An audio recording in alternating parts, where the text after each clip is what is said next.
Hello student, मैं हूं शिव। आपका स्वागत है हमारे यूट्यूब चैनल ग्राउंड टीच में। आज हम छत्तीसगढ़ माध्यमिक शिक्षा मंडल रायपुर माह सितंबर असाइनमेंट नंबर 2 कक्षा 12वीं के विषय रसायन शास्त्र को कम्प्लीटली सॉल्व करेंगे। तो आपने यदि अभी तक हमारे चैनल को सब्सक्राइब नहीं किया तो जल्द से सब्सक्राइब कर दीजिए, ताकि मैं जब भी दूसरा वीडियो लाऊं, अगले सब्जेक्ट का वीडियो लाऊं, तो उसका नोटिफिकेशन आपको तत्काल मिल जाए। साथ ही अपने 10th एंड 12th के दोस्तों को ज़रूर वीडियो शेयर करें, क्योंकि 10th और 12th दोनों का असाइनमेंट सॉल्व यहाँ पे कराया जाता है। Thank you. चलिए आगे बढ़ते हैं। तो आज का हमारा केमिस्ट्री या रसायन शास्त्र असाइनमेंट सॉल्व कर रहे हैं। इसमें प्रश्न 1 है आपका, 2 भागों में बटा हुआ है, अ और ब में। अ में आपके 2 क्वेश्चन हैं और ब में 1 क्वेश्चन है, जो 2 + 3 5 नंबर के हैं और शब्द सीमा है 100 से 150। तो चलिए सबसे पहले हम लोग अ नंबर को सॉल्व करते हैं कि अ नंबर में क्या पूछा गया है। अ नंबर में आपका क्वेश्चन है, एक अभिकारक के संदर्भ में एक अभिक्रिया द्वितीय कोटि की है। यदि इस अभिक्रिया का सांद्रण फर्स्ट 2 गुना हो जाए तो क्या होगा, और सेकेंड है आपका आधा कर दी जाए तो क्या होगा। तो यदि अभिक्रिया के सांद्रण 2 गुना कर दिया जाए तो क्या होगा, आंसर देखते हैं।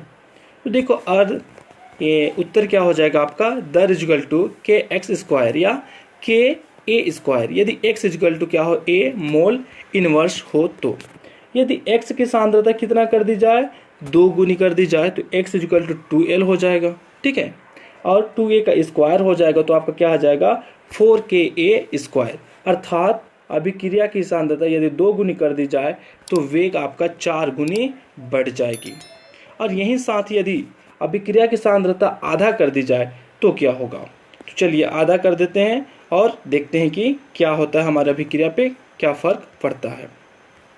तो यदि अभिक्रिया की सांद्रता आधा कर दी जाए तो आपका क्या हो जाएगा, अभिक्रिया का वेग 1/4 हो जाएगा या घट जाएगा। ठीक है, चलिए आगे बढ़ते हैं अब ब नंबर की ओर। हमारा ब क्वेश्चन है, एक अभिक्रिया में सक्रियता संकुल की भूमिका को आरेख की सहायता से समझाइए। तो सबसे पहले तो सक्रियता संकुल क्या होता है वह जानना होगा, ऊर्जा अवरोध क्या होता है वह जानना होगा। इसके बाद आप उसकी आरेख को दर्शा सकते हैं। तो उत्तर हो जाएगा आपका, ऊर्जा अवरोध के शिखर पर स्थित उच्चतम ऊर्जा वाले अणु सक्रियत संकुल कहलाते हैं। किसी अभिक्रिया के संपन्न होने के लिए सक्रियत संकुल का बनना आवश्यक है, अतः कोई अभिक्रिया निम्न पदों द्वारा कंप्लीट होती है, जो क्या होगा आपका ऊर्जा आरेख होगा। तो चलिए ऊर्जा आरेख यह है आपका, क्या है, अभिकारक होगा, अभिकारक किस में चेंज होगा, सक्रियत संकुल में, और सक्रियत संकुल क्या होगा आपका उत्पाद में, प्रोडक्ट में चेंज होगा। तो इस प्रकार इसका कंप्लीट आंसर होता है। अब हम प्रश्न 2 की ओर बढ़ते हैं। तो प्रश्न 2 हमारे क्या पूछा गया था कि नेहा ने अभिक्रिया रिएक्टेंट से प्रोडक्ट के लिए सांद्रण R एवं समय के मध्य एक ग्राफ खींचा। इस ग्राफ के आधार पर निम्न प्रश्नों के उत्तर दीजिए। ये आपके ग्राफ दिया हुआ है, इसमें आपको पहला दर्शाना है अवलोकन दर समीकरण, फिर अभिक्रिया की कोटि, उसके बाद वक्र का ढाल क्या होगा, उसके बाद वेग स्थिरांक इकाई क्या है, और लास्ट में 5वां अभिक्रिया का अर्ध आयुकाल क्या होगा। चलिए कंप्लीटली हम लोग सॉल्व करते हैं इसको। ठीक, तो पहला आता है आपका अवकलन दर समीकरण। यह आपका शून्य कोटि अभिक्रिया होता है, तो क्या हो जाएगा, dA/dt = KA0 या KA0। A का जब 0 अगर घात होगा तो उसका गुणनफल 1 हो जाता है, इंटू होगा K × 1, तो क्या हो जाएगा आपका मान, केवल आ जाएगा K। और जब पक्षांतर करोगे तो क्या हो जाएगा dt, और उससे पहले क्या हो जाएगा आपका dA = kdt हो जाएगा। तो ये हो जाएगा आपका अवकलन दर समीकरण। अब हम सेकेंड क्वेश्चन की ओर बढ़ते हैं। तो सेकेंड क्वेश्चन पूछा है कि अभिक्रिया की कोटि क्या है। तो आपकी अभिक्रिया की कोटि शून्य कोटि की अभिक्रिया है, तो अभिक्रिया की कोटि क्या हो जाएगी, शून्य हो जाएगी। इसी क्रम में हम आगे बढ़ते हैं। तो प्रश्न 3 हमारा पूछा था वक्र का ढाल क्या है। तो वक्र का ढाल यहाँ पे क्या हो जाएगा आपका, माइनस के सांद्रता होता है, जिससे क्या होता है वक्र हमारा नीचे की ओर गिरता है, घटती हुई प्रतीत होता है, दिखता है। ठीक है। अब हमारा प्रश्न 4 था, वेग स्थिरांक की इकाई क्या है। तो वेग स्थिरांक k की इकाई होता है मोल प्रति लीटर प्रति सेकेंड, या mole litre inverse second inverse, या आप इसको लिख सकते हैं मोल लीटर इनवर्स समय इनवर्स होगा, यह आपका इकाई हो जाएगा। इसी क्रम में हम आगे बढ़ते हैं। तो 5वां क्वेश्चन हमारा बनता है अभिक्रिया का अर्ध आयुकाल। अभिक्रिया का अर्ध आयुकाल क्या है। तो अभिक्रिया का अर्ध आयुकाल होता है टी हाफ समानुपाती क्या होता है आपका ए होता है, क्या होता है प्रारंभिक सांद्रता के समानुपाती होता है, यही हो जाएगा आपका अभिक्रिया का अर्ध आयुकाल। ये प्रश्न 2 इस तरीके से कंप्लीट होता है। अब हम आगे बढ़ते हैं। तो हमारे यहाँ पे प्रश्न 3 आता है। प्रश्न 3 भी 2 भागों में आपको पूछा गया है, अ और ब। अ है गैसों का ठोसों पर अधिशोषण के लिए दाब का प्रभाव बताइए। साथ ही ब नंबर क्या है यहाँ पे आपका, ब है आर्द्रता नियंत्रण एवं उच्च निर्वित हेतु अधिशोषण के अनुप्रयोग का वर्णन कीजिए। तो दोनों को हम लोग लिखते हैं साफ साफ। उत्तर हो जाएगा आपका अ का, किसी पदार्थ के पृष्ठ पर किसी अन्य पदार्थ के अणुओं का आकर्षित होना तथा उस पर बने रहने की परिघटना को ही हम क्या कहते हैं, अधिशोषण कहते हैं। इसमें दाब का प्रभाव क्या हो जाएगा। तो दाब का प्रभाव यहाँ पे है ली के नियम के अनुसार होता है। आप आराम से वीडियो पॉज कीजिए और नोट कीजिए या स्क्रीनशॉट लीजिए।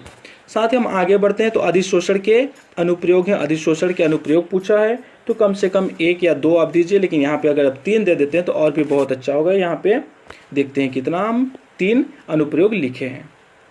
चलिए, तो इस प्रकार से आप इसके 3 अनुप्रयोग लिख लीजिए, ये कंप्लीटली हो जाएगा आंसर। इसी क्रम में हम आगे बढ़ते हैं। तो हमारा प्रश्न नंबर 4 आता है। प्रश्न 4 क्या है। प्रश्न 4 बोला है 2 भागों में पूछा गया है, अ एवं ब। अब बोला है कि निम्न के उदाहरण सहित समझाइए। तो निम्न को उदाहरण सहित समझाना है आपको। फर्स्ट पूछा है एरोसोल और सेकंड पूछा हाइड्रोसोल। तो सबसे पहले हम एरोसोल की बात करते हैं। तो वे कोलाइडी विलयन जिनमें परिक्षिप्त माध्यम द्रव तथा परिक्षेपण माध्यम गैस हो, उसे हम एरोसोल कहते हैं। इसका उदाहरण हो जाएगा बादल, कोहरा आदि। सेकेंड की ओर बढ़ते हैं। तो सेकेंड है क्या आपका हाइड्रोसोल।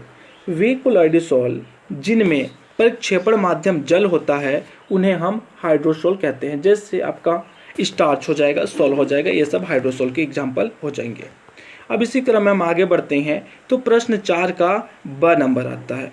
ब नंबर क्या क्वेश्चन पूछा है कि निम्नलिखित परिस्थितियों में क्या प्रेक्षण होंगे, क्या प्रभाव पड़ता है, क्या प्रेक्षण प्राप्त होते हैं, उसके बारे में आपको लिखना है।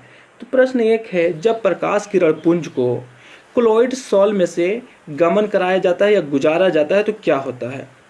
तो उत्तर हो जाएगा आपका टिंडल प्रभाव के कारण प्रकाश मार्ग के साथ साथ कोलाइडिक कण भी चमकते लगते हैं, यही आपको प्रेक्षण प्राप्त होता है।